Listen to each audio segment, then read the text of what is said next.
Como les decía en esta mañana, por favor todos buscando en sus Biblias, en la epístola a los Hebreos capítulo 1, vamos a comenzar con la predicación de esta mañana que tiene por título Cristo es superior. Y vamos a comenzar con una oración, así que cierra sus ojos y vamos a orar. Amoroso Padre Celestial, te damos gracias en esta mañana por la oportunidad de estar aquí en tu casa reunidos para poder adorarte y para poder escuchar tu palabra. Y en este momento de la predicación te queremos pedir tú nos permitas estar completamente alertas y atentos para poder escuchar y aprender y comprender tu palabra. Guíanos, úsame por favor como un instrumento para poder compartir tu mensaje y que todos nosotros seamos bendecidos y edificados y que tu Espíritu Santo lleve tu palabra a hacerse realidad en nuestras vidas. Te pedimos esto por favor en esta hora, en el nombre de tu Hijo, el Señor Cristo Jesús. Amén. Y muy bien, si ya tiene ahí en su Biblia la epístola a Hebreos, ponga un separador y por favor le voy a pedir que ponga atención aquí al frente. Y en la Biblia, sobre todo en el Nuevo Testamento, se nos presenta una colección de diversas cartas dirigidas originalmente a los cristianos de las primeras iglesias. Después, a lo largo del tiempo, esas cartas se fueron recopilando, se fueron juntando y constituyen hoy lo que conocemos como el canon bíblico, como la Biblia, sobre todo lo que es el Nuevo Testamento. Esas cartas se reunieron, se revisaron y de esos escritos nace nuestra Biblia, nace el Nuevo Testamento. Y de estas epístolas, una gran mayoría fueron escritas por el apóstol Pablo, aproximadamente unas 13 cartas Pablo las escribe. Algunas más de estas cartas las escribió el apóstol Pedro, otras las escribió el apóstol Juan, otras Santiago, en fin, fueron escritas por diversas personas, pero hay una carta en particular, la cual no se conoce con certeza cuál fue el autor de ella, y nos referimos precisamente a la carta a los Hebreos. Y esta epístola no tiene un autor determinado, es decir, no se menciona quién la escribe, no se firma al final quién la redactó, y de hecho ni siquiera sabemos a quién va dirigida. Como usted sabrá, por ejemplo, la carta a los Gálatas, ¿a quién se dirige? Pues a los hermanos en Galacia. La epístola a los Colosenses pues se dirige a la gente de Colosas. En fin, las cartas generalmente reciben su nombre por el destinatario a quien iban dirigidas, pero esta carta ni siquiera sabemos eso. Y algunos consideran a Pablo precisamente como el autor de esta carta, y aunque el escrito no lo menciona a él de forma directa, pues no podemos asegurar que fuera Pablo quien escribió la epístola de Hebreos. Otros consideran que quizá fue Bernabé, este personaje que leemos en el libro de los Hechos, que fue compañero de Pablo en su primer viaje misionero, y de hecho eso explicaría de alguna manera la similitud del estilo de escritura que tiene con Pablo en algunas porciones, porque Bernabé estuvo un tiempo con Pablo, y eso podría explicar eso. Sin embargo, tampoco sabemos con certeza que fuera Bernabé. Otros sugieren que pudo haber sido un hombre que se llamaba Apolos, o se llamaba Apolos, que también menciona el libro de Hechos. Él fue un creyente del primer siglo, fue un defensor de la fe y por algún tiempo también estuvo bajo la tutela del apóstol Pablo. Así que pudo ser Pablo, pudo ser Bernabé, pudo ser Apolos, pero cualquiera haya sido, en efecto, no conocemos el autor de esta carta de una manera directa. Y como les decía también, se desconoce el público original a quien fue dirigida esta carta. En su introducción no se menciona una iglesia, no se menciona alguna región en particular, como sí lo hacen algunas otras epístolas, y sin embargo, cuando la leemos sí se implica quiénes pudieron ser los lectores originales de esta carta. Pues en ella se da a entender que estas personas conocían del Evangelio, es decir, los que recibieron la carta conocían del Evangelio, también conocían el Pentateuco, los primeros 5 libros de la ley, porque muchas cuestiones se citan del Pentateuco. Parece ser que conocían el Evangelio, que conocían el Pentateuco, y también sabían de la historia de Israel y cómo Dios había estado con ellos, con esta nación a lo largo de las épocas. Y por esto, y por algunos otros temas relacionados que se mencionan dentro de la carta, es que esta epístola recibe el nombre de Hebreos, pues se considera que fue escrita para un grupo de hebreos en particular, y debemos recordar que hebreos es otra manera de llamar a los judíos o a los israelitas. Entonces pues le pusieron a la carta la epístola a los hebreos en general. Ahora bien, la manera en que nosotros podemos tomar esta carta para poder estudiarla es dividirla en 3 secciones principales, y se las menciono. La primera sección nos habla acerca de la superioridad de Cristo, que es precisamente lo que vamos a ver en esta mañana. La segunda sección nos habla de Cristo como el sumo sacerdote. Y la tercera sección nos habla acerca de un nuevo pacto que tenemos ahora en Cristo. Y esto solo es una manera muy general en la que podemos dividir la carta para estudiarla y para comprenderla mejor. Y sin embargo, son muchos los subtemas y los excursos que podemos encontrar o que podemos revisar dentro de la carta a los Hebreos. Pero este mes de octubre de 2019 solamente vamos a revisar 4 puntos a lo largo de las diferentes semanas, de los diferentes domingos. Y como les decía, lo primero que vamos a revisar en esta mañana, vamos a hablar acerca de la superioridad de Cristo. El título del sermón, de hecho, es Cristo es superior. Y lo primero que debemos revisar precisamente es la introducción de la epístola a los Hebreos. Y es notorio, tal vez ustedes si han leído podrá ver la diferencia, pero es notorio que contrario a otras cartas del Nuevo Testamento, Hebreos no inicia con un saludo como las demás cartas regularmente comienzan, como por ejemplo Pablo siempre inicia sus cartas con gracia y paz de parte de nuestro Señor Jesucristo. Siempre Pablo utiliza esa parte como introducción de sus cartas, pero no podemos ver en esta carta de Hebreos ninguna introducción. No vemos ninguna mención a alguna iglesia, no vemos ninguna mención a algún hermano, ningún saludo, nada. Es como si el autor, el escritor de la carta tuviera prisa en abordar los temas que va a revisar a lo largo de la carta y por lo tanto se salta todos los protocolos de formalidad, se salta todas las reglas, digamos, de buena conducta y va directo al tema. Y acompáñenme por favor ahí en Hebreos capítulo 1, vamos a leer ahora el versículo 1 y el versículo 2 y la palabra de Dios dice de esta manera: Dios, habiendo hablado muchas veces y de muchas maneras en otro tiempo a los padres por los profetas, en estos postreros días nos ha hablado por el Hijo, a quien constituyó heredero de todo y por quien asimismo hizo el universo. Y hasta ahí. En estas primeras palabras, el escritor nos deja en claro 2 puntos. Primero, que Dios en el pasado ha hablado de diversas maneras a su pueblo. Se está refiriendo precisamente a los hebreos, a los judíos. Y Dios ha hablado por medio de los profetas, por medio de milagros, por medio de días difíciles, por medio de las victorias y de las conquistas, por medio de ser conquistados, por medio de la aflicción, por medio de la necesidad, por medio de tiempos de cautividad que vivió el pueblo de Israel, aún en el silencio que nosotros conocemos en los 400 años que transcurrieron entre el Antiguo Testamento y el Nuevo Testamento. Aún en ese silencio Dios ha hablado de muchas maneras y de variadas formas al pueblo de Israel. Eso es lo primero que deja en claro el autor de la epístola a los Hebreos. Y segundo, hay un pero, hay un gran pero. Dice, en estos últimos tiempos, Dios ha hablado por medio de su Hijo. ¿Quién es el Hijo de Dios? Jesucristo.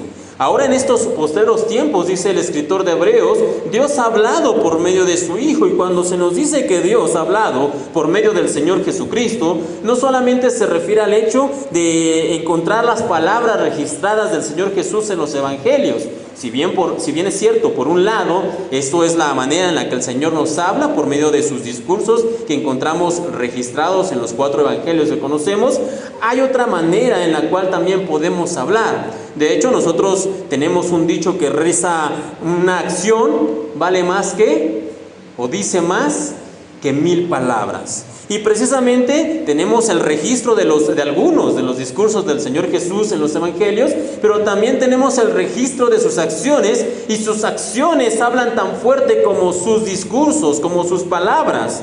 En la Biblia, una parte donde se puede resumir las acciones del Señor Jesús, de cómo el Señor nos habla por medio de sus acciones en estos últimos tiempos, la encontramos en la epístola de Filipenses, capítulo 2, versículo del 5 al 8, y nos dice de esta manera: haya pues en vosotros este sentir que hubo también en Cristo Jesús, el cual siendo en forma de Dios, no estimó el ser igual a Dios como cosa a que aferrarse, sino que se despojó a sí mismo, tomando forma de siervo, hecho semejante a los hombres, y estando en la condición de hombre, se humilló a sí mismo, haciéndose obediente hasta la muerte y muerte de cruz. En esta acción, en esta forma que el Señor está, en esto que está haciendo el Señor Jesús, nos está hablando, no de manera directa, no nos está predicando un discurso, sino que con sus acciones nos está dando las palabras, nos está diciendo, como dice aquí, haya pues en vosotros este mismo sentir, imiten a Cristo, sean a Cristo, no se aferren a las cosas. Y esta es la manera una de las maneras en la que el Señor nos habla.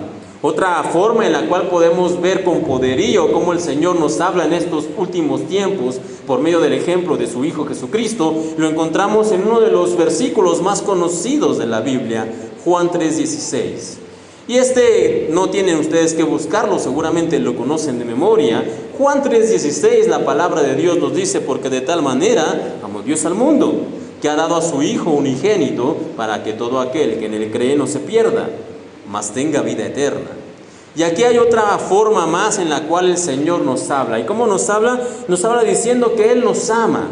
Nos habla diciendo que Él vino, que Él envió a su Hijo y que Él murió en la cruz por nosotros. Un mensaje más que nos da ahora Dios por medio de su Hijo. Así que en la introducción de la carta a los Hebreos encontramos una afirmación de que Dios siempre ha sido claro en comunicar su mensaje, ya sea por medio de acciones, por medio de milagros o por medio de sus siervos los profetas, y ahora en estos últimos tiempos por medio de su Hijo Jesucristo. En otras palabras, la oportunidad de estar cerca de Dios, la oportunidad de escuchar la voz de Dios y de conocer su mensaje y de conocer su voluntad, siempre ha estado ahí.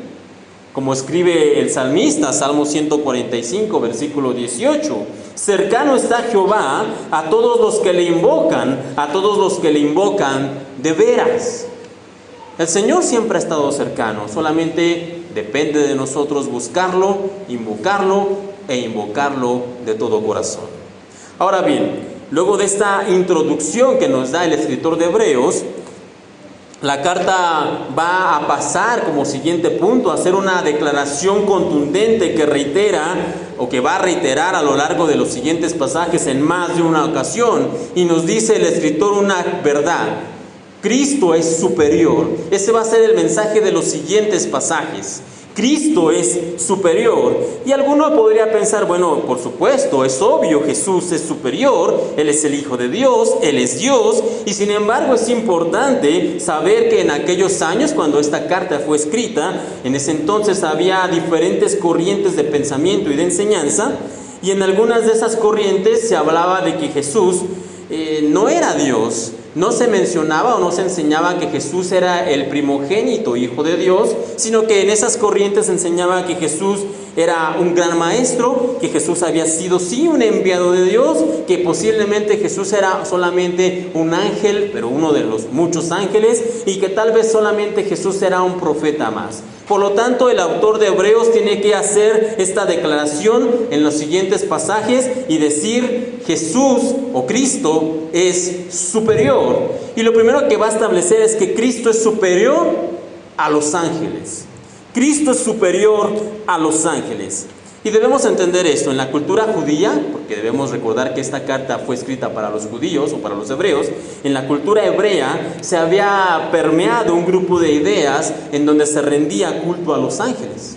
Había un pensamiento que decía, bueno, ya que Dios ha hablado por medio de los ángeles, y de hecho la ley de Moisés fue entregada por medio de un ángel, entonces algunos judíos consideraban que estos seres podían ser adorados, que tenían alguna cuestión de adoración, y por esa razón es que, reitero, el autor de Hebreos lo primero que va a establecer y lo primero que va a decir es que Cristo es superior a los ángeles. Acompáñame ahí en Hebreos capítulo 1, versículo 5 y versículo 6, la palabra del Señor dice: porque ¿a cuál de los ángeles dijo Dios jamás: mi hijo eres tú, yo te he engendrado hoy? Y otra vez: yo seré a él padre y él me será a mí hijo. Y otra vez, cuando introduce al primogénito en el mundo, dice: adórenle todos los ángeles de Dios. Así que aquí, en tres partes, en tres secciones, en el versículo 5 y versículo 6, el escritor de Hebreo deja muy en claro la idea: Cristo es superior a los ángeles. Y es importante entender esto, pues hoy en día se está generando en nuestra cultura moderna una unión de diversos elementos que antes sería imposible concebir juntos. En muchas iglesias, para muchos creyentes el día de hoy, al cristianismo le están sumando diferentes elementos, le están sumando diferentes cosas. Al día de hoy, en muchas iglesias, reitero, al cristianismo se le está sumando cristianismo más judaísmo, más paganismo, más secularismo, más pensamiento positivo, más santería, más brujería y cosas semejantes a estas. Todo lo están metiendo, digamos, en una licuadora, están haciendo un sincretismo con todas estas ideas, con todos estos pensamientos y están creyendo que eso es el evangelio. Pero eso no es el evangelio de Cristo. Permítame darle algunos ejemplos. Algunas iglesias dicen, sí, está bien cristianismo, pero también debemos sumarle judaísmo. Así que tenemos que celebrar las fiestas del Antiguo Testamento y ya no vamos a decir Dios, tenemos que decir Yahvé, ¿no? Le salen las raíces hebreas o judías.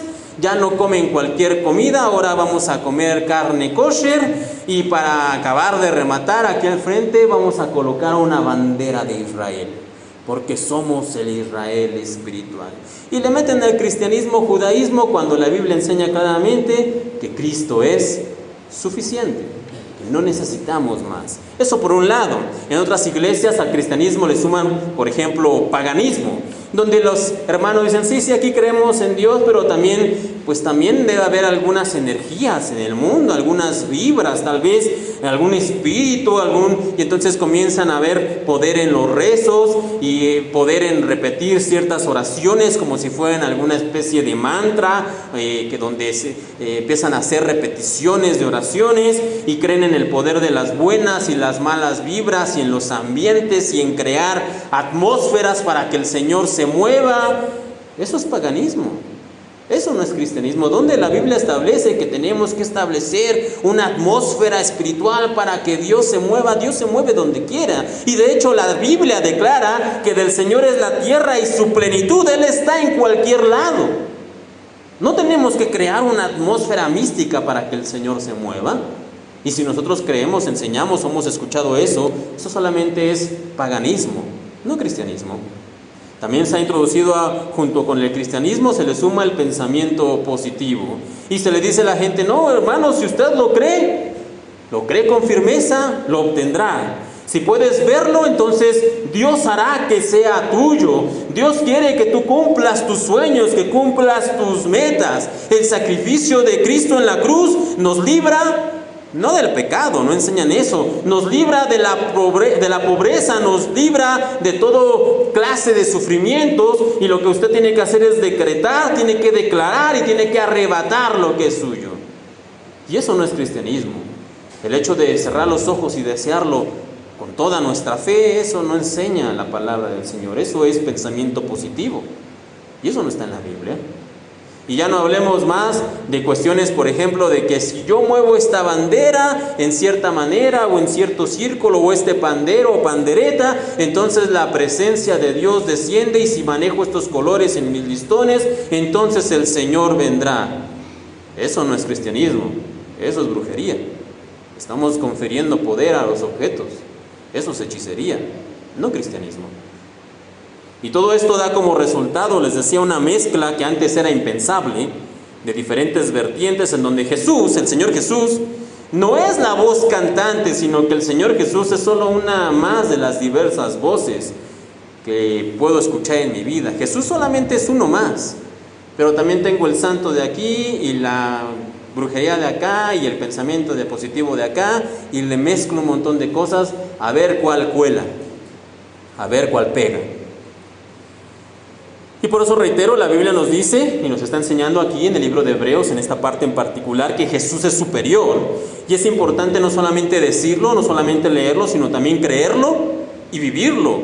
Por eso el autor de Hebreos consideraba importante comenzar después de la introducción de su carta diciendo: Cristo es superior y Cristo es superior a los ángeles. Y después de esta situación, el escritor, antes de pasar al siguiente punto, donde nos va a hablar todavía más de la superioridad de Cristo, va a hacer una especie de interludio, una pausa, donde va a citar algo. Y una vez más, acompáñenme allí en su Biblia, ahora en Hebreos capítulo 2, en el versículo 9, Hebreos 2:9, que dice de esta manera: pero vemos a aquel que fue hecho un poco menor que los ángeles, a Jesús, coronado de gloria y de honra a causa del padecimiento de la muerte, para que por la gracia de Dios gustase la muerte por todos. Y como hablaba en el primer punto a establecer, Cristo es superior a los ángeles. Y acto seguido se nos dice, en lo que acabamos de leer, que el Señor Jesús fue hecho menor que los ángeles. Y entonces, ¿es esto una contradicción? En un lado nos dice que Jesús es superior a los ángeles, y en otro lado, en el siguiente capítulo, se nos dice que Jesús fue hecho menor que los ángeles. Y repito, ¿es esto una contradicción? Y la respuesta es no. Lo que aquí se nos está recordando es que el Hijo de Dios decidió él voluntariamente despojarse de su posición superior, dejar su divinidad y hacerse semejante a los hombres, es decir, hacerse menor que los ángeles, para morir en la cruz. ¿Y para qué? Para que nosotros fuéramos salvos.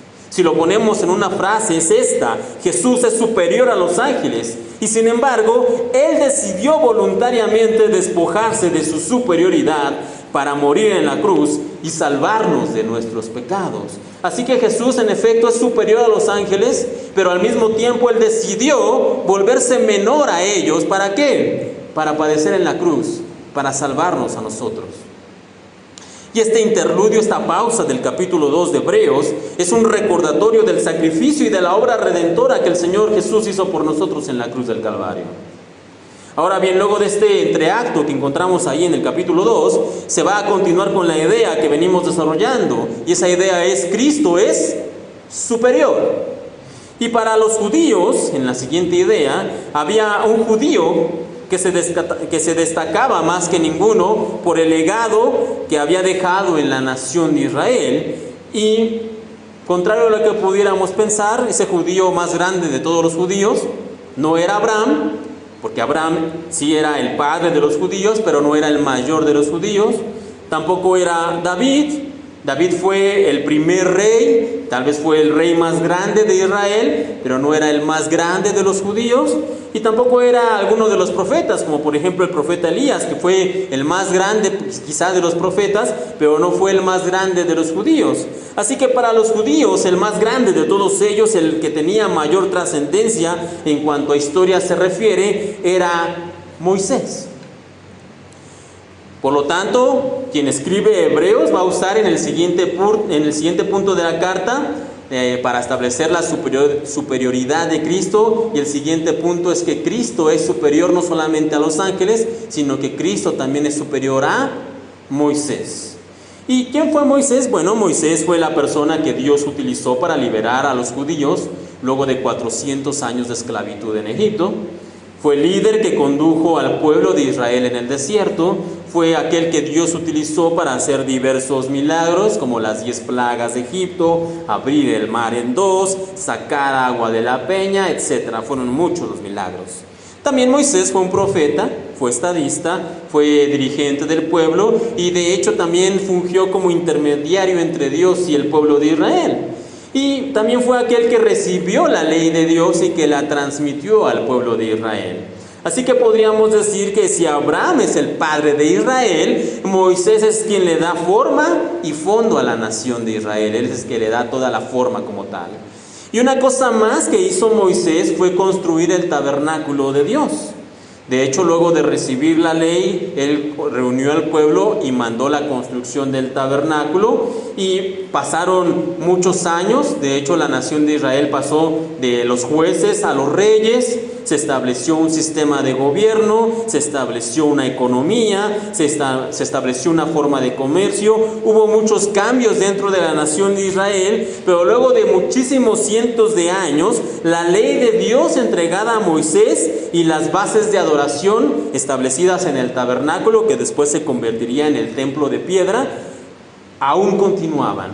Por esta razón es que para los judíos Moisés era el más grande de los judíos, por su legado, por todo lo que les había dejado al pueblo, a la nación de Israel. Y por esa razón, reitero, Moisés se consideraba el más grande de ellos. Y sin embargo, ¿qué nos dice la Biblia? Pues la Biblia nos dice que Cristo es superior a Moisés. Y permítame leer esta parte, de hecho voy a usar otra versión para que quede un poco más claro. Está en Hebreos capítulo 3, el versículo es del 1 al 6, y la palabra del Señor dice: así que, amados hermanos, ustedes que pertenecen a Dios y tienen parte con los que han sido llamados al cielo, consideren detenidamente a este Jesús, a quien declaramos mensajero de Dios y sumo sacerdote.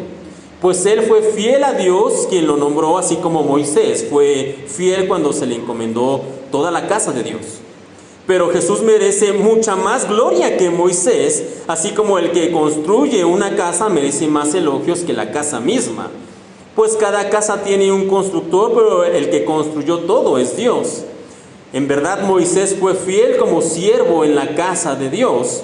Su trabajo fue una ilustración de las verdades que Dios daría a conocer tiempo después. Pero Cristo, como Hijo, está a cargo de toda la casa de Dios. Así que aquí, en estos 6 versículos, se nos deja bien claro que Moisés fue un gran siervo, pero Cristo es superior a Moisés. Moisés liberó a los judíos de la esclavitud de Egipto, sí, pero Cristo liberó a toda la humanidad, de la esclavitud del pecado. Moisés estuvo al frente del pueblo en el desierto, sí, es verdad, pero fue Dios, y de hecho continúa siendo hasta hoy, quien va con nosotros delante y nos guarda en medio del desierto de la vida. Moisés fue usado para hacer milagros, sí, es verdad, pero Cristo es el Señor de los milagros. Moisés profetizó sobre aquel que vendría después de él, sí, pero Cristo es el cumplimiento de la profecía. Así que reitero, y como pueden ustedes ver en toda regla, Cristo es superior a Moisés.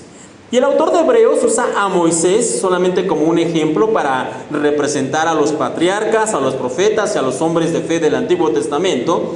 Pero lo cierto es que podemos decir que Cristo es superior no solamente a Moisés, no solamente a los ángeles, sino que Cristo es superior a todos los que vinieron antes de él, a todos los que le precedieron. Y permítame darle algunos ejemplos. Cristo es superior a Adán, el primer hombre, porque mientras Adán falló, estando en el huerto del Edén, un jardín perfecto, y estando satisfecho de alimento en un mundo sin pecado, y aún así Adán falló, Cristo Jesús triunfó en un desierto. Luego de 40 días y 40 noches de estar ayunando, y en un mundo corrompido por el pecado, por lo tanto, Cristo es superior a Adán. Y como dice la Escritura en 1 Corintios 15, 45, el primer hombre, Adán, se convirtió en un ser viviente, pero el último Adán, es decir, Cristo, es un espíritu que da vida. Cristo es superior a Adán. Ahora, también Cristo es superior a Abel, pues mientras que la sangre de Abel, que debemos recordar que murió asesinado por su hermano Caín, su sangre de Abel clamaba por justicia delante de Dios, cuando Cristo Jesús fuera crucificado o sacrificado en la cruz, su sangre clamaba no por justicia. ¿Cuál era el clamor de la sangre de Cristo? Lo encontramos en Lucas 23:34. Padre, perdónalos porque no saben lo que hacen. Cristo es superior a Abel. Cristo es superior a Noé, pues Noé solamente pudo salvarse a él y a su familia, es decir, a 8 integrantes en total, pero Cristo, con su sacrificio en la cruz, abrió el acceso al trono de la gracia y da oportunidad de salvación no solamente a él y a los cercanos a él, sino que él da acceso a salvación a todo aquel que crea en él. Segunda de Pedro 3:9 dice: el Señor no retarda su promesa, según algunos la tienen por tardanza, sino que es paciente para con nosotros, no queriendo que ninguno perezca, sino que todos procedan al arrepentimiento. Así que Cristo es superior a Noé. Cristo es superior a Abraham, pues mientras que Abraham recibió la promesa de que en su descendencia serían benditas todas las naciones de la tierra, y fue probado cuando se le pidió que sacrificara a su hijo Isaac, Cristo es el cumplimiento de esa promesa. Cristo es el Hijo prometido, y Él es el Cordero que Dios se proveyó en sustitución de Isaac. y Él es el sacrificio para salvar a la humanidad. De hecho, así lo presenta Juan el Bautista en el Evangelio de Juan capítulo 1, 29. En la primera aparición que hace Jesús en el Evangelio, Juan el Bautista lo ve y dice: he aquí el Cordero de Dios que quita el pecado del mundo. Así que Cristo es superior a Abraham. Cristo es superior a Josué, el cual fue el nuevo líder del pueblo de Israel después de que Moisés partió.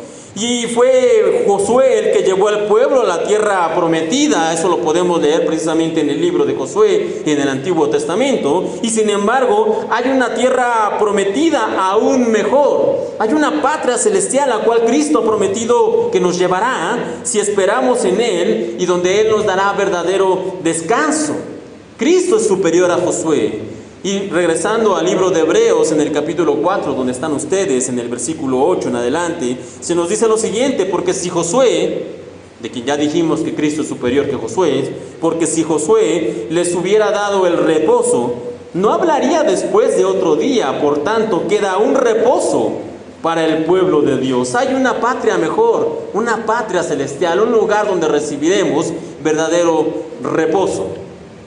Así que finalmente el escritor de la carta va a terminar esta sección de los primeros 4 capítulos haciéndonos primero que nada un recordatorio y después una advertencia. Un recordatorio y una advertencia. Y vamos a comenzar con el recordatorio.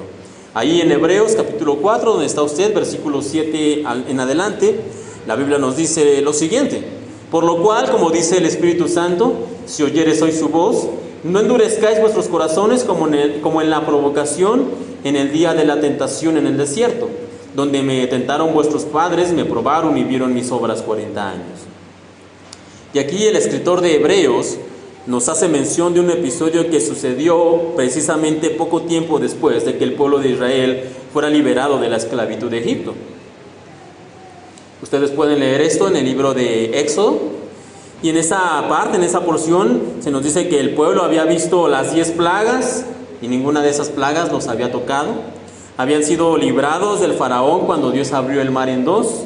Vieron la nube que los guardaba del calor del día. Vieron la columna de fuego que les proporcionaba calor en la noche. Recibieron agua dulce donde antes había agua salada. Vieron caer maná del cielo. Estos solamente son algunos ejemplos de las cosas que ya habían visto hasta ese punto el pueblo de Israel. Y a pesar de todo esto, un día que el pueblo tiene sed, viene con Moisés y comienza a quejarse y a decirle, esto lo puede leer usted tranquilamente en casa en Éxodo 17, y comienzan a decirle a Moisés: Moisés, danos agua, Moisés, morimos de sed, Moisés, ¿para qué nos sacaron de Egipto? Nada más para matarnos en el desierto a nosotros, a nuestros animales, a nuestros hijos. En fin, todos una queja terrible de estas personas que sí efectivamente tenían sed, pero habían visto todos estos milagros que mencionábamos de parte de Dios. Y entonces el Señor dice, pues más bien Moisés dice: ¿a mí qué me dicen? Y Moisés va delante de Dios y dice: Señor, mira este pueblo que se está quejando, mira este pueblo que está hablando, casi me apedrean, porque ya querían matar a Moisés porque no tenían agua para beber. Y entonces Dios le da una instrucción a Moisés y le dice: mira Moisés, toma algunos de los ancianos, adelántate, ve a tal piedra, lo que conocemos como la peña de Oreb, golpea la piedra y entonces saldrá agua. Y Moisés así lo hizo, se adelantó, tomó algunos ancianos, golpea la piedra y el pueblo recibe agua. Sin embargo, a ese lugar se le llamó Meriba y Masa, 2 nombres que significan contienda y prueba. Y a ese lugar, esa situación en específico, es donde realmente el Señor puso a prueba al pueblo a través de la sed. El Señor permitió que este pueblo llegara a una sed bastante grande, una sed que casi hace que maten a Moisés, pero era una prueba de parte del Señor, una prueba para ver si realmente iban a confiar en Él. Era una prueba para ver si realmente el pueblo iba a ser fiel. Era una prueba para ver si realmente el pueblo había entendido que Dios o en Dios tenían a su proveedor. Era una prueba. Y por lo que pueden leer ustedes, el pueblo falló. Y no solamente eso, al final, permítame leer el último versículo, dice: y provocaron al Señor cuando dijeron: ¿está o no está el Señor entre nosotros? Imagínense lo que llegó a cuestionarse el pueblo de Israel. Por cuestión de la sed, ellos al final llegaron a cuestionarse: a ver Moisés, explícanos, ¿está o no está Dios con nosotros? ¿No habían visto los milagros en Egipto? ¿No vieron las plagas? ¿No vieron el mar abrirse en dos? ¿No vieron el maná caer del cielo? ¿No vieron las aguas amargas convertirse en aguas dulces? ¿No habían visto la mano de Dios proveyendo, guardándolos, cuidando? Y todavía se atreven a cuestionar a Moisés y preguntarle, ¿está o no está el Señor entre nosotros? ¡Qué descaro y qué vergüenza de este pueblo! Y aquí quien escribe Hebreos menciona este episodio para hablarnos de la dureza del corazón de Israel y de cómo, a pesar de estar viendo constantemente el poderío de Dios y cómo el Señor los había estado cuidando, este pueblo se rebela y se enfrenta con Moisés y se enfrenta con el Señor. Y sin embargo, el pueblo de Israel no es el único que tiene un corazón duro. Muchas veces, de muchas maneras, nosotros somos también como el pueblo de Israel. Somos cabezones, somos necios, somos malagradecidos y somos de corazón duro. Y muchas veces, después de ver todo lo que el Señor ha hecho a lo largo de los años en nuestras vidas, cuando llega una prueba, ¿qué es lo que nos cuestionamos? ¿Está o no está el Señor conmigo, con nosotros, con la iglesia, con la familia? Y comenzamos a cuestionarnos, y es que esto pasó, esta prueba, esta situación, esta enfermedad, esta gente, esto que está superando quizá mi resistencia, y entonces comenzamos a cuestionarnos, ¿está Dios o no está Dios con nosotros? Igual que Israel, igual que ellos en el desierto. Hacemos la misma cuestión. Y no recordamos lo que el Señor ha hecho por nosotros, no vemos lo que el Señor nos ha guardado, no vemos las ocasiones en que Dios ha extendido su mano de misericordia para nuestras vidas.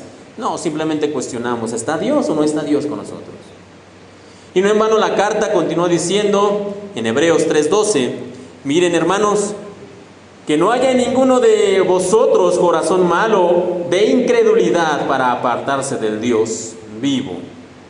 Y después viene el recordatorio, viene la advertencia. Les decía que había un recordatorio, el recordatorio es la historia de Israel, y después viene la advertencia en Hebreos 3:15.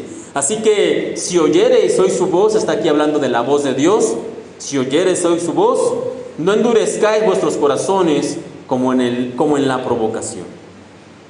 Muchas ocasiones escuchamos que Dios es un Dios de amor, que es un Dios de oportunidades, de gracia y de misericordia, y todo eso es verdad. Sí, Dios es un Dios de amor que nos da cada día una nueva oportunidad, que nos da su gracia y su misericordia. Todo eso es verdad, todo eso es correcto. Pero debemos entender que hay un día y hay un momento en el cual también nosotros debemos comprometernos con el Señor. Para el pueblo de Israel fue el día de Meriba y el día de Masá.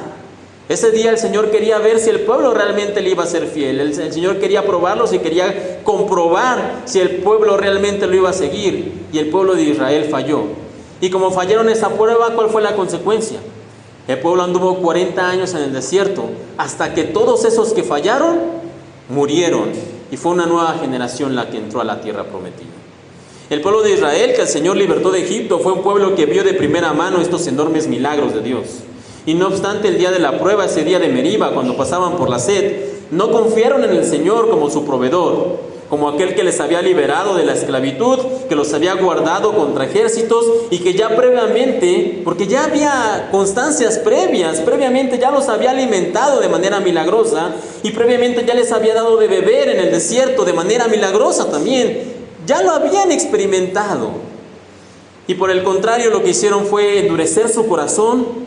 Casi van y apedrean a Moisés, acusaron a Dios de que los había sacado al desierto para matarlos, y como les decía, lo peor de todo, dudaron que el Señor estuviera con ellos. Y teniendo este ejemplo del pueblo de Israel que vio todo esto de primera mano, y a pesar de ello endurecieron su corazón, es que el escritor de Hebreos nos advierte una vez más, Hebreos 3:15, si oyereis hoy su voz, no endurezcan su corazón. Si oyeren hoy su voz, no endurezcan su corazón. Así que hoy es el día que tenemos la oportunidad de reconocer que Dios ha hablado a nuestras vidas, como decíamos en la introducción de Hebreos. Dios ha hablado a nuestras vidas de muchas maneras y de muchas formas, y al día de hoy lo hace a través del ejemplo de su Hijo. Eso como primer punto. Como segundo punto, también tenemos el día para reconocer que Cristo es superior a cualquier cosa, superior a los ángeles, superior a Moisés, superior a cualquier siervo y superior a cualquier cosa que podamos enfrentar. Cristo es superior.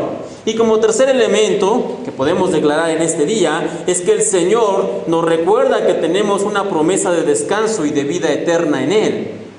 Pero para poder llegar a ella, para poder llegar a esa patria celestial, a esa mejor tierra prometida, tenemos que creer, tenemos que escuchar su voz y tenemos que confiar en Él y no dejar que nuestro corazón se endurezca como lo hizo Israel en el día de la prueba, en el día de Meriba y de Masa en el desierto.